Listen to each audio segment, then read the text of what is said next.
wrote this about a month ago. I was in Yelm coming back home to Olympia, having a really hard time, and it was gray and rainy. And all of a sudden, the sun came out. I'm like, that's what I needed. So this song is called New Day Dawning. There's a new day dawning, I can feel the sun come up in my heart.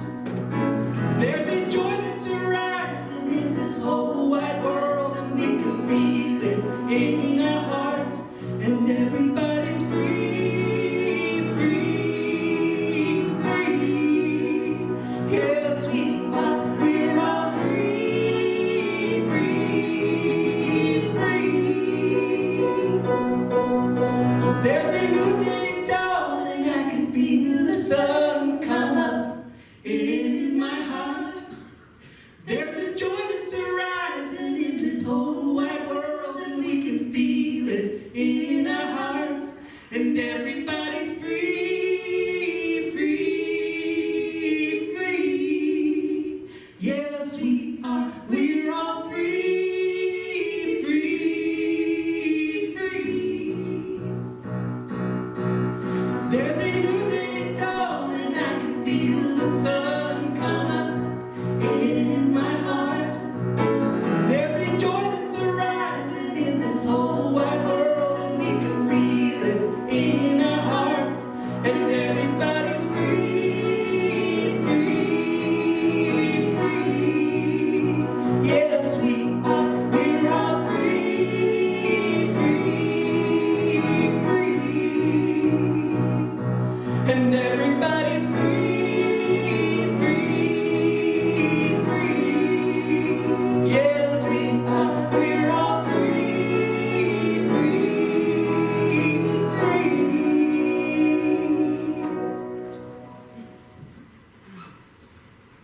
It's a beautiful day in this neighborhood. A beautiful day for a neighbor.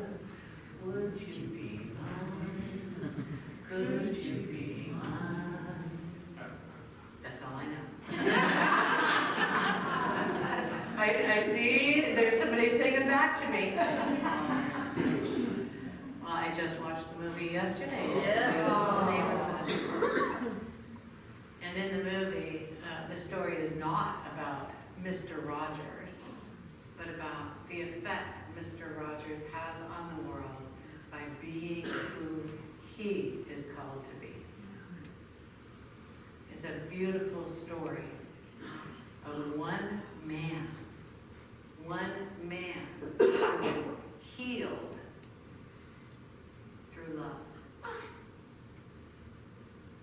Not romantic love, not the kind of love that even comes in a family,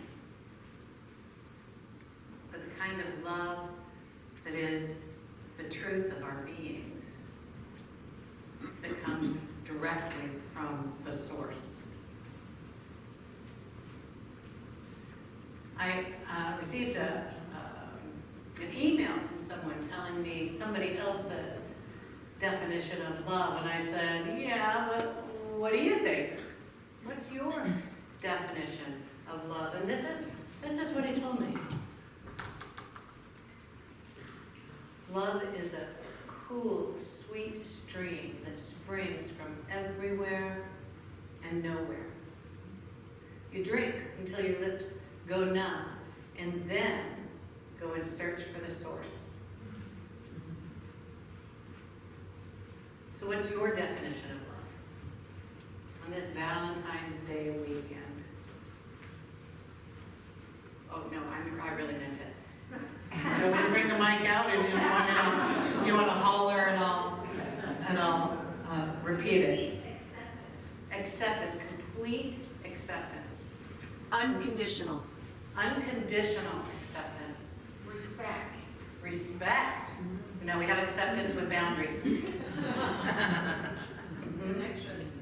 Connection. Absolutely. Grace. Grace. Grace. Love is grace. Laughter. Love is laughter. Seeing Christ in others.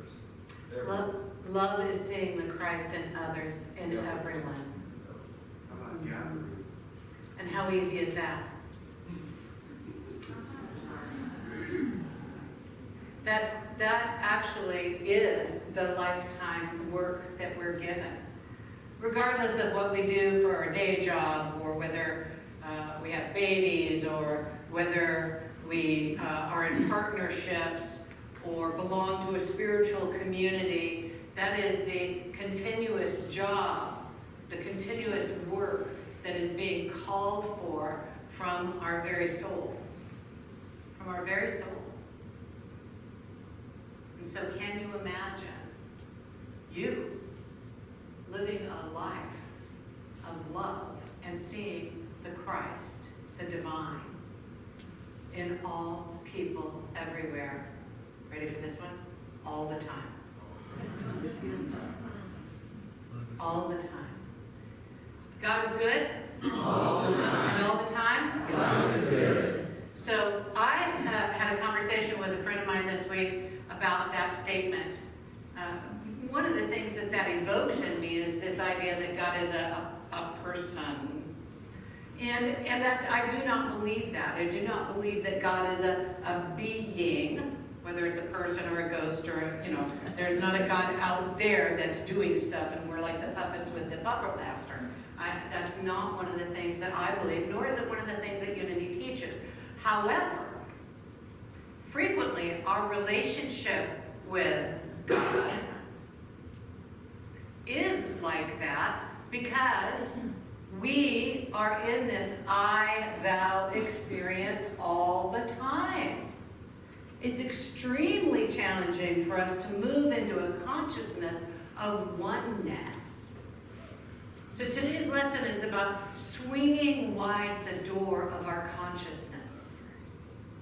In Unity, Charles Fillmore and Myrtle Fillmore, our co-founders, were very intent on understanding Christianity through a modern lens. Not even the postmodern lens in which we live today, but through the modern lens of science.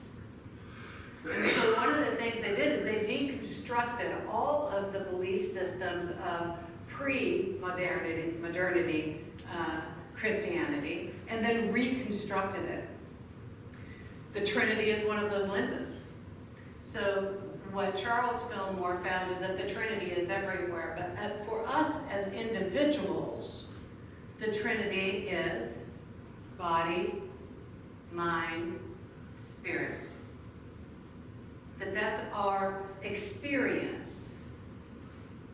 That the mind, actually, he renamed then as soul to invite in an experience of mind and emotion, thoughts and feelings. And he called that piece of us our pivot point. Because that's the point of choice. That's our consciousness where we can decide whether we want to continue on the path that we're going or not. Now, that doesn't mean that we always get to make the change in manifest form because we've made a decision one time. Are you all with me there? We've all had that experience where we make a decision and I'm gonna, I don't like this. I don't like the results of this behavior. Choose a behavior and think about that. Go ahead, everybody in the room got one? Yeah, okay. Whatever the behavior is, whatever it is, I don't like this behavior, and so I'm going to change it. And the very first thing that happens is everything that could possibly show up to test your choice shows up. Cupcakes when the day after you go on a diet. Right? Yes, that is our experience. And this is why our work over and over again is to call forth that love from within.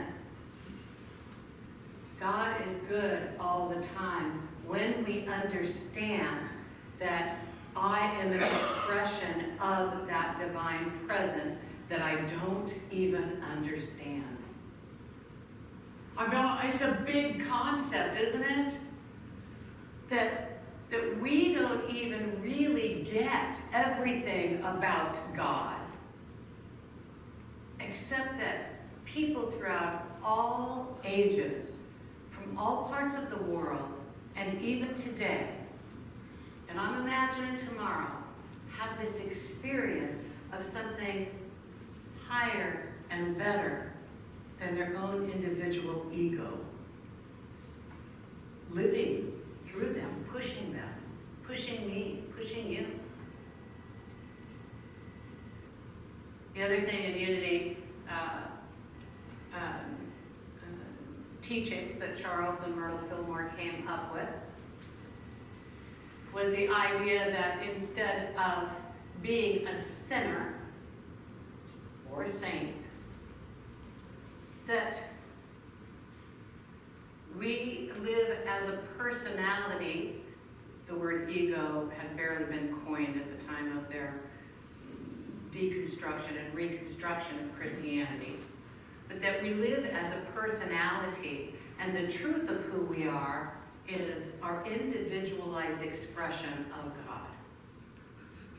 And that personality and that individualized expression of God should be drawn together through prayer, through meditation, through compassion for ourselves, so that we can move into an experience of what? Love! Good job! I'm so glad you're paying attention. The guy up front. So this is the basics of Unity teachings. And this is, once again, the place that the rubber hits the road.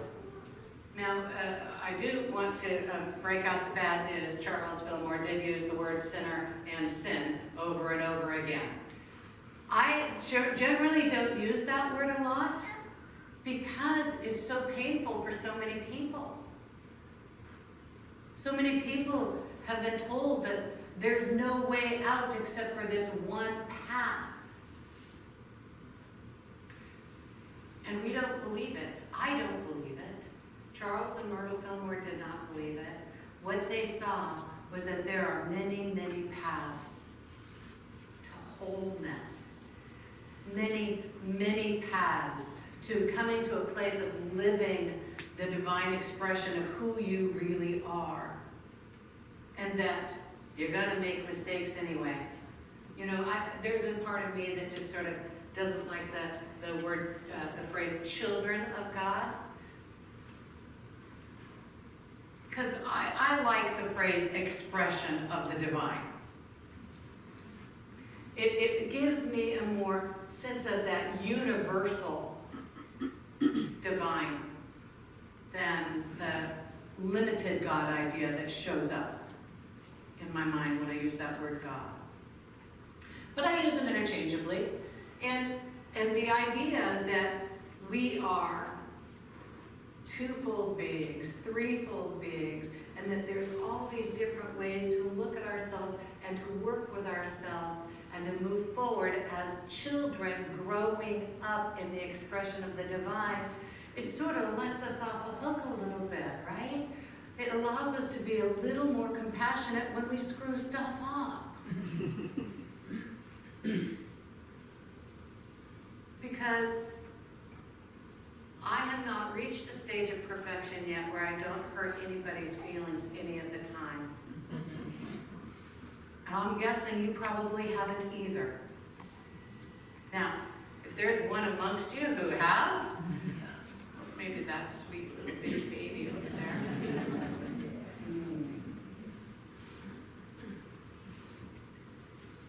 We are born into perfection. We are born into a design of living that is about love. And now, at this point, that we have had some experiences in life that have kind of set us up for therapy. Just saying. It's about calling forth that courage within to open the heart, to swing wide the doors of the heart. I've been reading Brene Brown recently. Those of you who are familiar with her know that she's a social psychologist, social research psychologist who researches people and specifically focuses on shame and our experience of shame. And what she says is it takes 3 things to have an experience of wholeness, which I am going to interpret after having read several of her books as an experience of the individual expression of the divine. It takes courage. It takes courage to open to our own experience of shame, of believing that we have done something wrong. It takes connection with other people and being willing to share that, not with just anybody, but with a safe person who can hear you so that you can receive and then practice compassion. Courage, connection, and compassion. These are the 3 tools that have us living a life of love.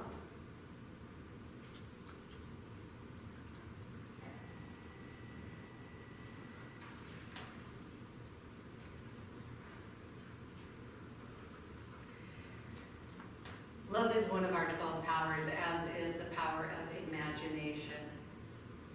Now, we have 12 powers up here, and I think they're probably both up there somewhere, imagination and love. For me, it's incredibly important to put those 2 together and imagine what would it be like? What would I look like? What would I feel like? What are the things that I would do if I were an individuated expression of the divine? It's not an ego trip. It's a humility trip. It's an exercise in what if I let go of my ego? Whose life could I heal? Relying on that presence of wisdom that lives in me, that presence of love that it wants to express.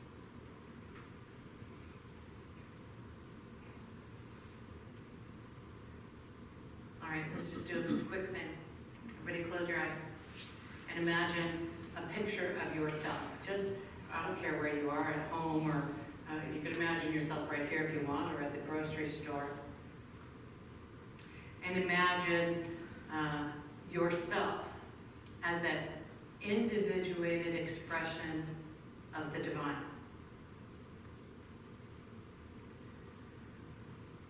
Take a look at your face. Take a look at your body posture. And check out how it feels to know that you are the power of love.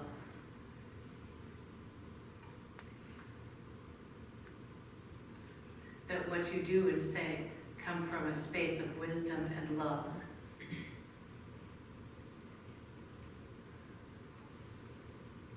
Breathing deeply, return to this time and space.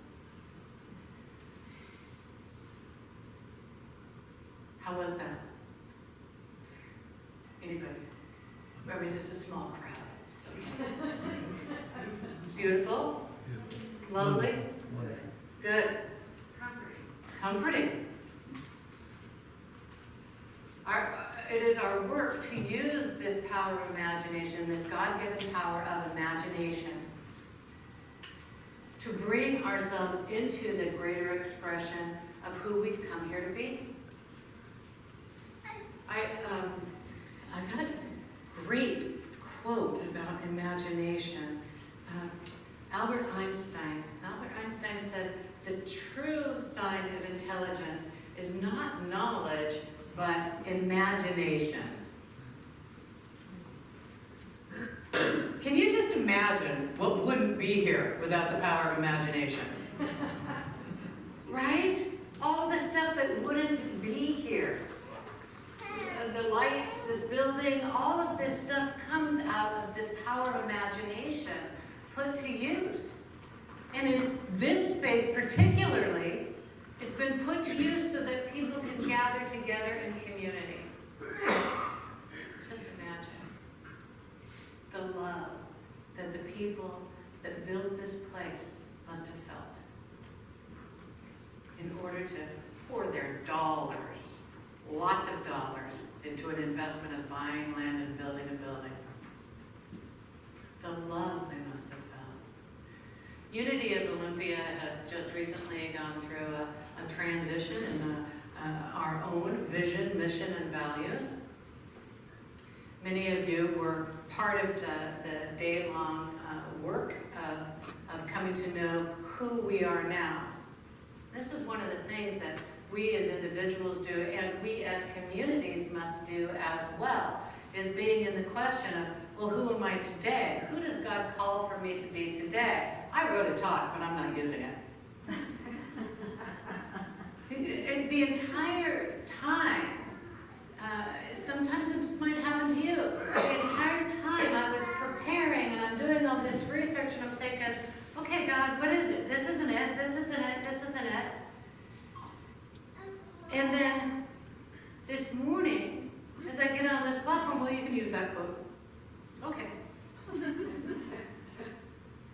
Being open to the divine presence at all times. Anybody ever feel a little scared about that? Yeah. Yeah. It requires real faith. Faith that the time before that I trusted the divine, it was okay. Imagine. So I want to read to you the vision, mission, and values.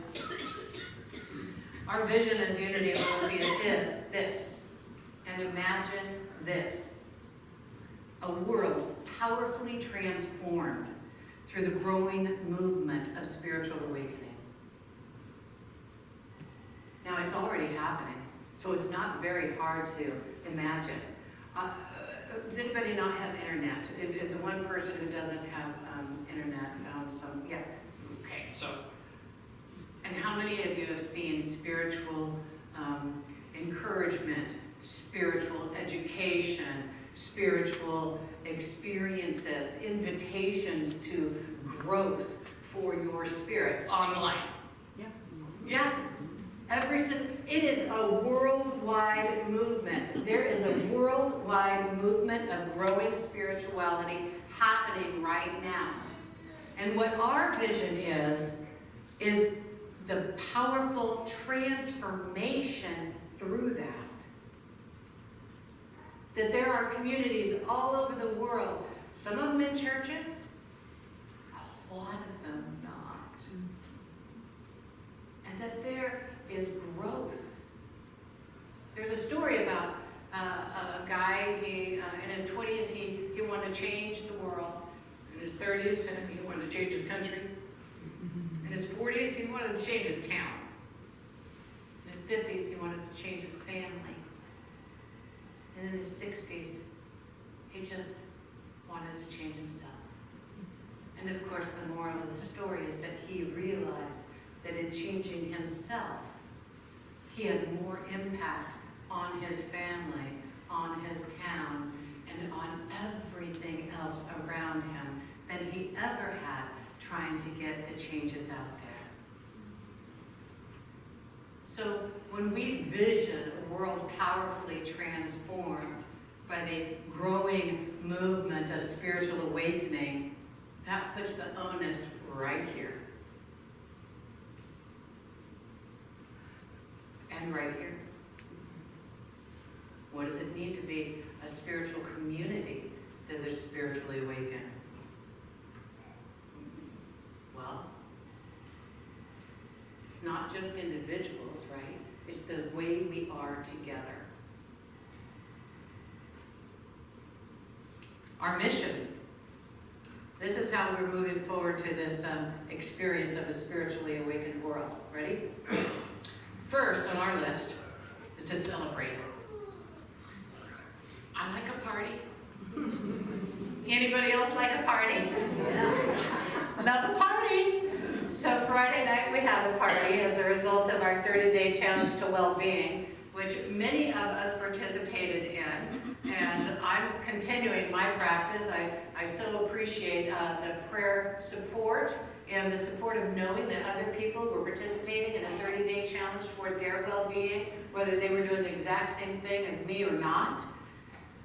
That really made a huge difference. And so we celebrated on Valentine's Day. And it not only was a celebration of our ability to support one another and to change, to make a change, but it was also a fundraiser. And not only did we meet our goals for the budget, because every church does fundraiser, well, maybe not every, but our church does fundraisers to fill in the gap in our budget. But not only that, but this community is so happy and grateful for our music team. But we raised enough money to send our music team to Unity Village for the Empower Music Festival coming up in April.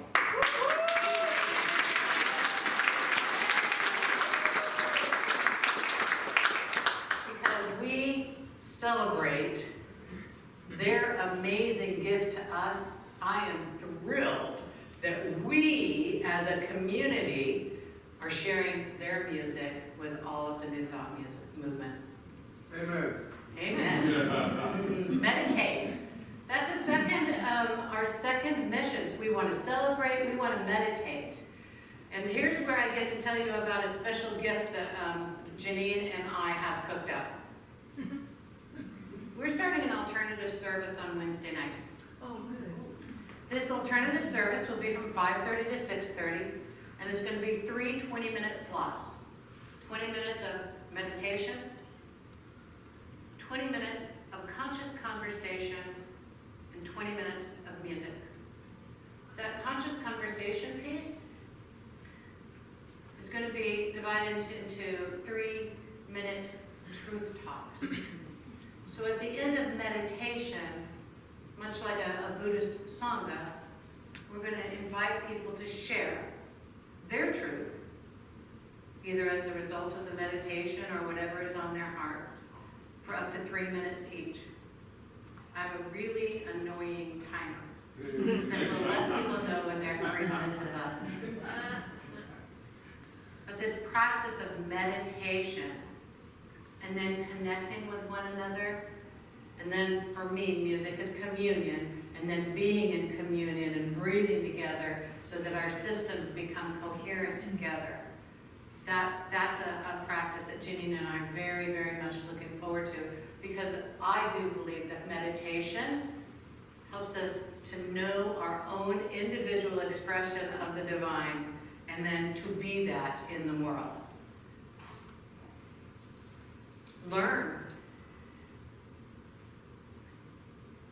I hope that each of you is open to learning new things. Now, here's what I like to do. I like to try a new thing on and then see if it fits. Because not all new things fit. But I like to be open to new things. And I like to be open to actually trying a new thing before I say, no, I know that one won't fit. Did any of you ever have kids? If any of your kids ever just, yeah, no, that's not going to work. Right? Or the food. No, I can't eat that. As adults, we tend to open up a little bit toward food. Anyway. And it's a practice to be willing to learn. And then to serve. So all of these things are available, of course, every Sunday right here. We have the opportunity to celebrate, meditate, learn, and serve. And the final piece of our mission, to affirm the divine in all. That's part of what we do. It's not just about the individual, it's about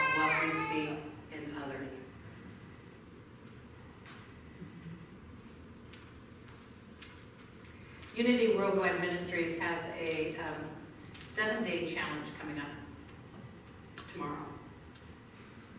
Excuse me, it's not Unity Worldwide Ministries, it's Unity World Headquarters Daily Word.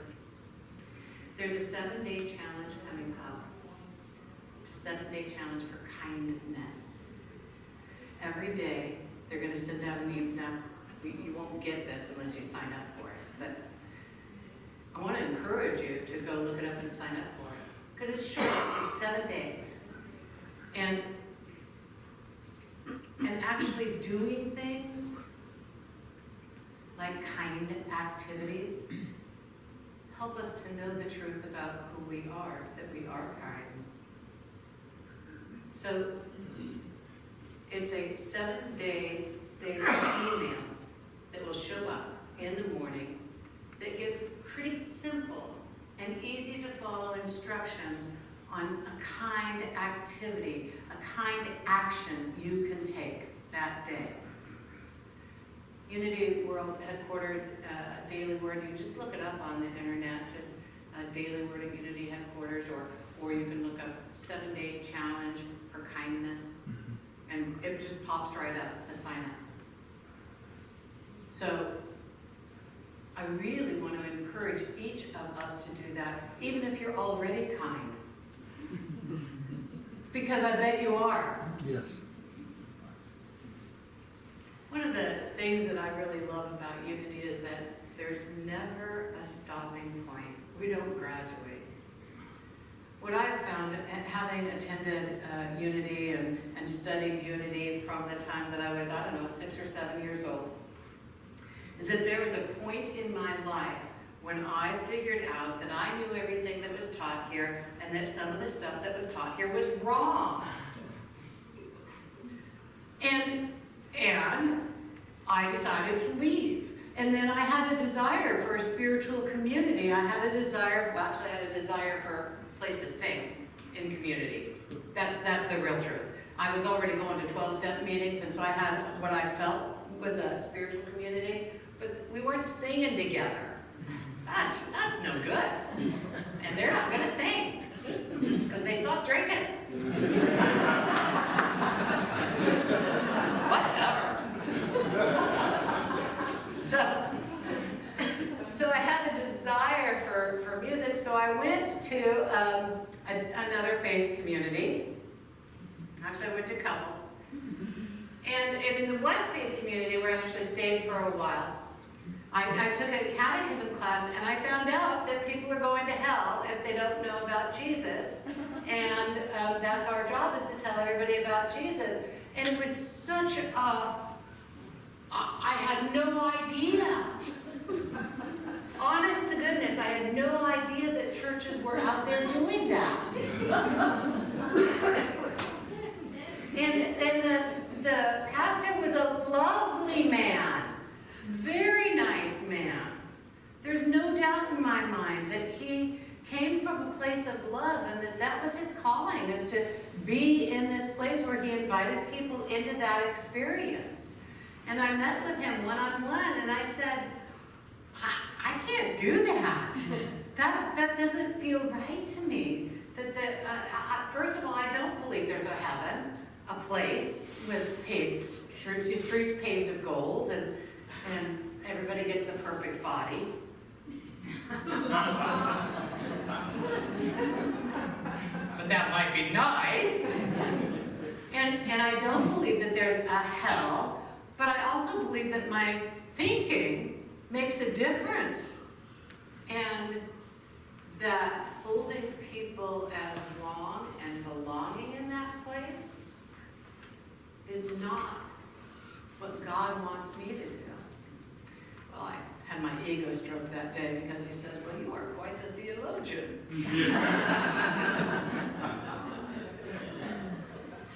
And what I did was I went back to Unity. Because one of the greatest things about Unity for me, and I hope that this is something that lands for you, is that they invite me to think.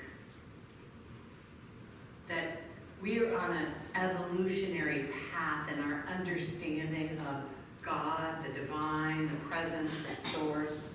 That on that path, that Jesus may be the teacher, Buddha may be the teacher, there may be no specific ancient teacher, that on that path, the idea of heaven and hell may change in our awareness.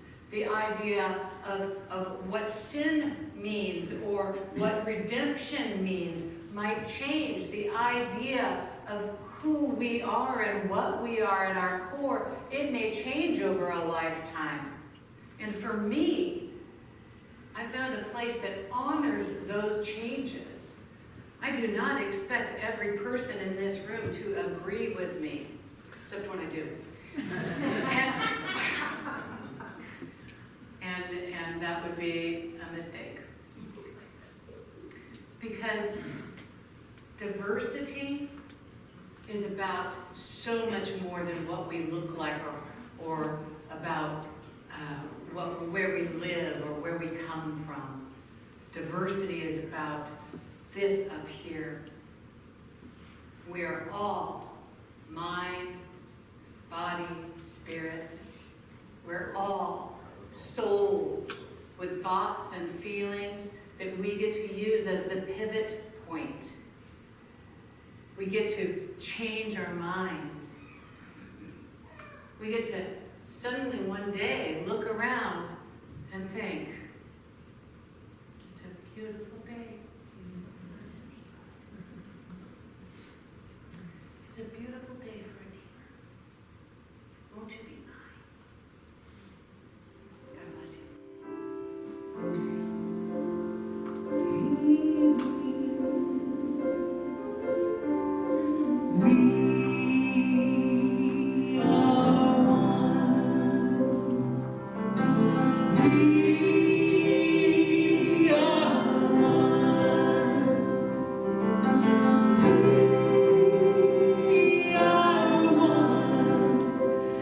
Accept each other, mother and father. We are one.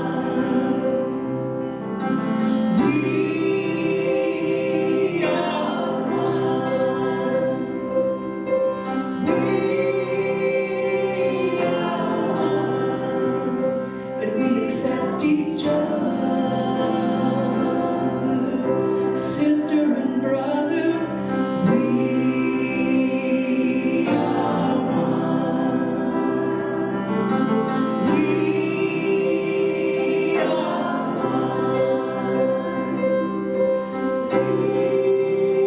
We are one. And we accept each other, friend and relation. We are one. We are one. We are one. And we accept each other. Yes, we accept each other. We accept each other.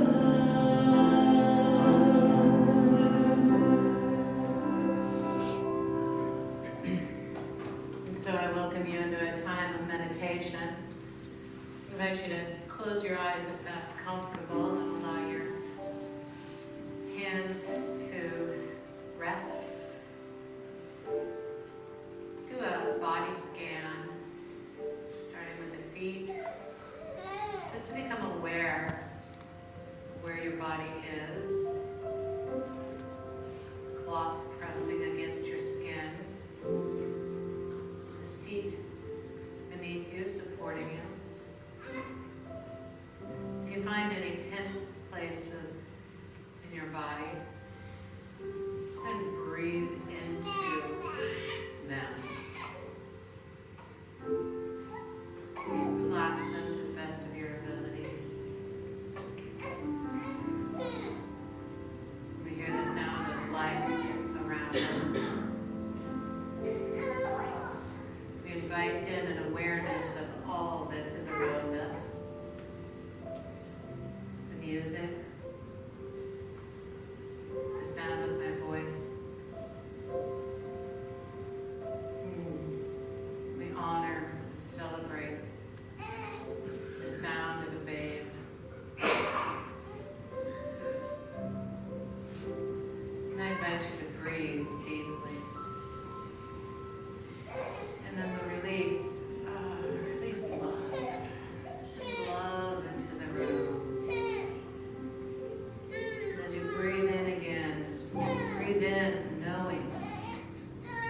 life is,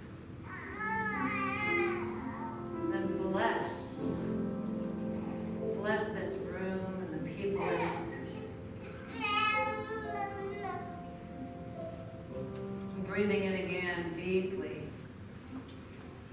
Hold it for just a moment at the top of the breath and release.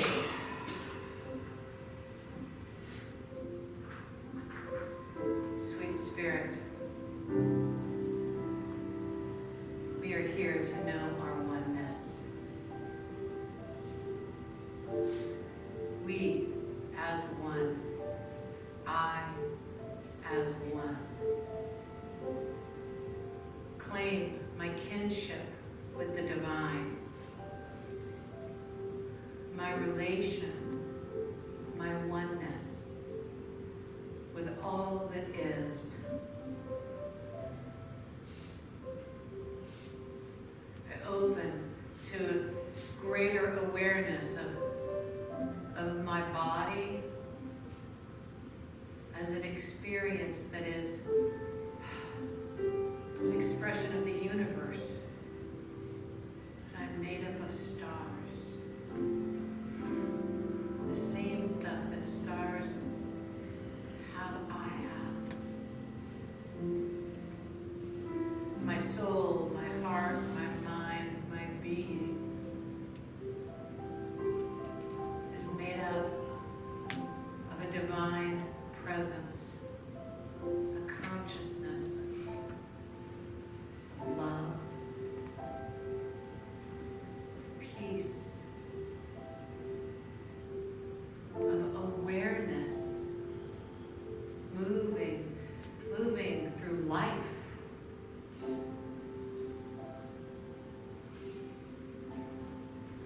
I am one with the one. Together. I am one with the one. I invite you to take these words into a few moments in the silence, being open to whatever comes forward. I am one with the one.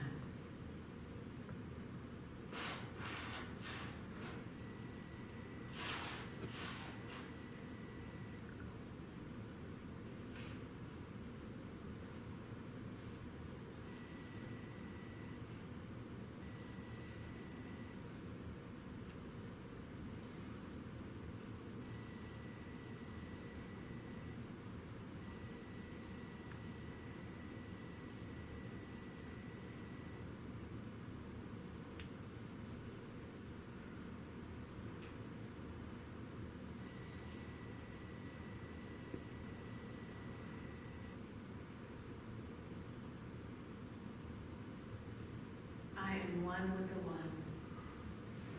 Spirit moves in, through, and as me. My very life, animated, is a product of the divine presence. I invite you to breathe deeply. This breath is an experience of the divine. We're so grateful for this opportunity to know the truth of who and what we are. Thank you, God. Together. Thank you, God. We are one. We are one. We are one. And we accept each other, sister and brother.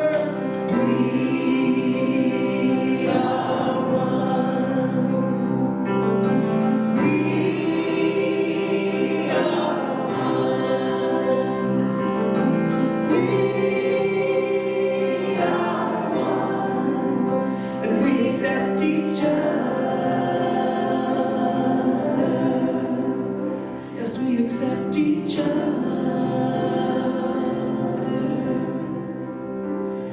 accept each other.